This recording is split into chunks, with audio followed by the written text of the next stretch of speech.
যেই বাসা ৭৫-এর খুনিরাও ধ্বংস করার সাহস পায়নি, যেই বাসা এখন এতদিন ওনার মিউজিয়াম ছিল, সেই বাসাকে তারা পুড়িয়ে ফেলেছে।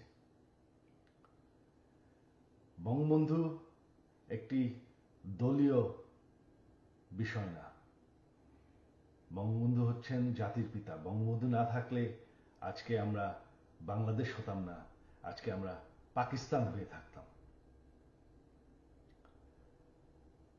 আপনারা জানেন সামনে 15ই আগস্ট, সেই কালো রাত, যেই রাত্রে বঙ্গবন্ধু এবং আমার পরিবারকে হত্যা করা হয়।